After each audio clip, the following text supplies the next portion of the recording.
It's time now for Call of the Wild, the official weekly coaches show of the Wenatchee Wild. Stay up to date with your team all season long with Call of the Wild. With head coach and GM Bliss Littler, here's the voice of your Wenatchee Wild, Arch Ecker. Hello and welcome to this week's edition of Call of the Wild, your weekly Wenatchee Wild coaches show. I'm Arch Ecker with Wild head coach and GM Bliss Littler. The Wild coming off a big week. 3 games this week. Started off Tuesday in Merritt. A couple of big home games. The Wild have now won 4 in a row after stumbling and dropping 3 in a row. It's been a rough patch, but all of a sudden things have started to smooth out a little bit. We'll start off, let's talk about the Tuesday game in Merritt. And one of the things that stood out about that game was your power play. Here in that rink, it's just simplify. I mean, you need to play, I like to call it primitive hockey, that, you're trying to make too many plays usually gets you in trouble in that building, that you just need to keep it in front of you and get pucks to the net. Cooper Zek had 2 big goals, and obviously we've known that he's been an offensive threat all year, but those are a couple of nice goals, and they were really the result of, strong puck possession in the offensive zone, working it around and creating the opportunity that he cashed in on. Exactly. I think the guys on the 2 elbows, they're dangerous, but, Cooper does a good job at finding a way to get pucks through to the net, and, both those were awful nice goals. Merritt found a way to crawl back into it and made things really interesting down the stretch, but once again, Jasper Weatherby with one of his signature stuff has found a way to get it done. He's been the guy that's been the right guy, the right place all season, that he's done a great job finding a way to get the big one when we need it. And I was very happy with how we played in that building. We found a way to go into a tough building to play, and they're extremely scrappy, especially in that building. They do a great job. So we're happy to pick up another win in that building this year. It kind of helped set the tone for the rest of the week. At that point now you'd won a couple back-to-back and feeling good coming home, but you needed that because you were going to be facing the top team in the Island Division with Victoria coming in on Friday night. And so the guys with a couple wins under their belt and back on home ice, it set the table for a very entertaining game. Now for the fans, I think they loved it, and for a coaching staff, it might have gave you a couple extra gray hairs. Well, that one was a frustrating one. You're right. For the fans, I've heard from a bunch of people how much they loved that game. But as a coaching part, we kept the puck in the offensive zone the majority of the night. But when we turned the puck over, they're a very skilled team. When we turned it over, they scored. They had 2 chances in the first period. They scored on both of them, and they're both great chances. And one was just as simple as we were going to dump the puck in and get a line change, and we dumped it, went right to their D. As we're changing, that D threw the puck across the ice, tic-tac-toe, and they had nothing up to that point, and all of a sudden we're playing catch-up hockey, and their goaltender played very well. It was a tough night for us making mistakes. When we made a mistake, it was a great chance against, but you had to like the resiliency of our guys, that They never backed down, never gave up. They stayed in it, knowing that we were creating the majority of the chances. It's good to be able to come back against a good hockey club. Early in the season, we talked a lot about lessons learned along the way and some of the tough battles that the guys had to fight through, different sets of adversity. And this, I think, that Friday night game against Victoria is where some of those lessons started to pay off. Yeah, early we really, were concerned that the amount of times that we're having to come back to get wins. We thought that's a good character to have, and we'll be able to build on that later in the year. Even though you don't want to make a habit of playing catch-up hockey, but I think you're right. I think our kids realized that we were controlling most of the play. That we were definitely having the better of the chances. That we need to quit putting the puck on their tape in bad situations. But it definitely got entertaining at the end, huh? Very much so. I wanted to talk real quick about a defenseman that started to spring up in the offensive category, and that's Zach Galambus. And I know Chris Clark has talked about him a few times in our post-game interviews, saying that, that's a kid that can score. And boy, he came up big this weekend. Mm-hmm. Well, he plays on our power play.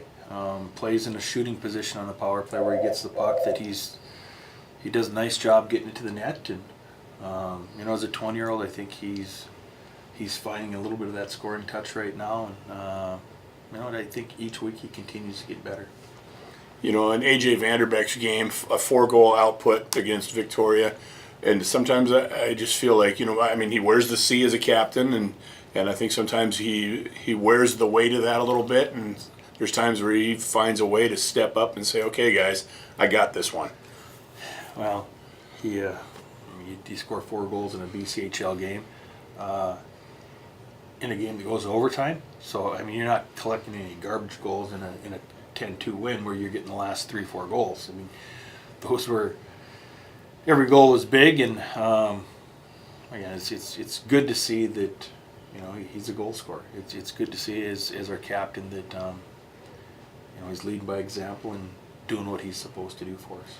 It's the 5th time that a Wild player has scored 4 goals in a game, and he's the first player to ever do it twice. So a nice little notch on the old record book for A.J. Vanderbeck. Surrey a year ago. Exactly, and that was another big win as well. The following night, the Nanaimo Clippers come rolling in, and now the Wild with a 3-game win streak and against a team that we kind of didn't know what to expect from. They'd played in a hard battle the night before in Coquitlam, and we had come off a pretty tough emotional win against Victoria, and sometimes those two things colliding, like you said, you just never know what you're going to get. How would you describe what we did get? I thought we played pretty well. Obviously, scored 9-10 goals. 10-3. 10-3. You scored 10 goals. That you have to do something right when you score 10 goals. That again, I think the chances were 37-13. So again, we controlled most of the play. Played very well. Another team that's been doing very well in their division, and we didn't know a lot about them. I'm guessing we got them on a tough night. I'm gonna give most of the credit to our kids. That our kids played hard. We played hard from start to finish, and we finished off a very good week of play. Daniel Chalatic scored twice, and it was good to see him get rewarded. He's been kind of putting his nose to the grindstone a little bit on that. I guess I don't know if you'd call it a checking line, but one of the lower lines on the depth chart. But for him to pop in a couple, it looks pretty good. Oh, we're happy for him. He's going to score goals next year. You watch. He's going to be one of our leading goal scorers. That, and I'm not going to put the pressure on him. Say he's going to be next year's Weatherby, or making the jump that Morton made this year. But we're not going to be surprised if he's a kid that's in the top 10 in scoring. That he's got a lot of ability, and it's good to see that he's being rewarded for a lot of that hard work. That power play we talked about. I know there's times when, even if the numbers aren't there, you can feel good about how the power play is conducting itself if they're getting chances and generating them. Over the last 4 games that you've won, though, they're not only maintaining puck possession, they're cashing in. It's 7 for 21 over those 4 games. Ooh. Didn't know that. That's a number you like to hear, yeah. right? Yeah, 7 for 21 the power play. That's usually pretty good. So, we have 2 units that zip it around pretty good. We got some playmakers, some passers, some shooters, and guys that are willing to get in front of the net and screen the goaltender. So, right now it's going well. It's going well. We want to keep doing the work, putting the work in, and doing the things that are making that successful, and keep creating chances every night. I know we talked about it a little bit in the pregame show over the weekend, but 2 other things to talk about. One of them is how much did the return of Lucas Sauter help inject some life into the lineup? Yeah, it's impossible to say other than a lot. He gets back on the ice after coming back in the lineup from missing 2 weeks with a concussion, and he only knows one way to play. That I would like him to play a little more upwards where he doesn't have his head so low. But there's a loose puck. It's like a dog on a bone. You put a bone there, the dog's going to chase it, and you put a puck there, and Sauter's going to chase it. He doesn't. He wants to get there first, and he only knows one way to battle. And so, it just I think when you see how hard he competes, how hard he battles, he's one guy that's in the locker room that will stand up and hold people accountable. That he's so valuable to our team. And that style of play is likely what attracted the eyes of Minnesota State Mankato, where he will be playing his Division I hockey in the future. Another Lucas is on the cusp of being able to return soon. Hopefully, Lucas Svejkovsky had an injury all the way back in October. It was the first week of October, but he's getting closer to being ready to come back. Well, as we speak, he's at the doctor right now. So we're hoping he's cleared to play this weekend. My trainer tells me that might be a little bit ambitious, but we have our fingers crossed that he's doing a nice job in practice right now.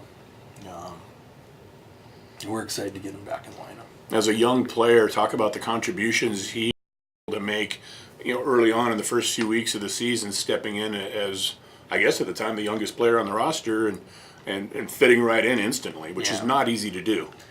Well, he's got such good vision, such good creativity with the puck that he instantly makes your power play better.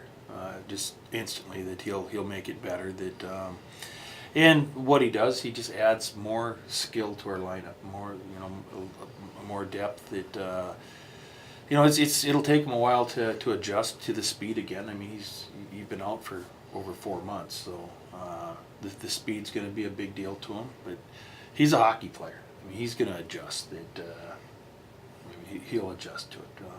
Again, he'll help with the power play. 5-on-5, he'll adjust. Eventually, he's definitely going to help us there. And again, I look forward to him getting back and contributing. Talk about how it felt for you as a coach to see Matt Dorsey get that goal with all the battles that he's gone through and the work he had to put in, and to see it, what you had envisioned when you said, yeah, let's bring him in here, and then to see him finally get that first one out of the way. How'd that feel? It felt great. This kid has to wonder that at every turn he's had the black cloud over him. I mean, since he was drafted in the second round by Calgary, he's had a hip problem, I believe a knee problem, a wrist problem, concussion problem. I mean, every time he gets healthy, something bad's happened to him, and he hasn't played a lot of hockey the last 2.5 years, and I couldn't be happier for him. And you should have seen how excited our bench was for him. They all know his story, and he's just got to take it slow. Takes it one day at a time, slow. By what you see next year, he's a real good hockey player. He just needs to get back into the battles. He just hasn't been in the battles. You've been sitting up in the stands, taking stats, working the computer. You see him skate. It looks like he should be in the NHL the way he skates, and definitely a good playmaker. He can finish. Like I say, every week he's going to get better. We just got to keep him healthy, and as each week goes by, my guess is you're going to see more confidence in his game. This weekend, we've got the Merritt Centennials coming in. We got Guns N' Hoses night set up for Saturday night. That's a huge event, and it's something that you've watched over the years here in Wenatchee, and you have a pretty good working understanding of how important it is to not just the Guns N' Hoses Foundation, but really the community. They really get behind it. Well, generally, it's been our biggest night of the year. It's a huge night. Money goes to a great cause. Again, any way that we can support, I guess, our local heroes there, our firemen and police officers, we should do it. And whether it's through the 50-50, the Chuck-a-Puck, the jersey auction, ticket sales, whatever it is, I know the Wild, we're happy to be part of it. And the police versus fire game returns this year. That'll be at 5 o'clock on Saturday. So we invite people to come down. You have to have a ticket for the Wild game to get into the police versus fire game. But again, that starts at 5. The doors will open at 4. You can come in and enjoy that. It's going to be a good time for sure. So the Merritt Centennials, obviously, they're going to be looking at you with the last game back in their rearview mirror a little bit. But home ice for the Wild. It's going to be a fun weekend again on the ice. For sure. Merritt wears their heart on their sleeve. That their MO is they compete hard. They play hard. That's that's their deal. Is that they want to come in, they want to outwork you, and you know, they're a well coached club. So again, I think our guys know that. You know, we got them all 3 times up there. They beat us the one time they've been here. So I know that they're in a battle with Salmon Arm. Nobody wants to finish in the last spot, and so they're in a good battle there. And obviously we're trying to collect points every night. And he said we're going to just see where the chips fall here, and hopefully we can go into the last week of the season with every one of those games meaning something. You know, even though we've got a big fat home stretch, it's not as easy as it may look with so many games coming in such a short period of time, and that presents the challenge for you guys as coaches to balance, you know, keeping the guys moving with providing an adequate amount of rest. Yeah, that's the big thing this time of year is making sure that they feel as fresh as they can be, and also correcting what you can correct either with a little bit of practice or with video.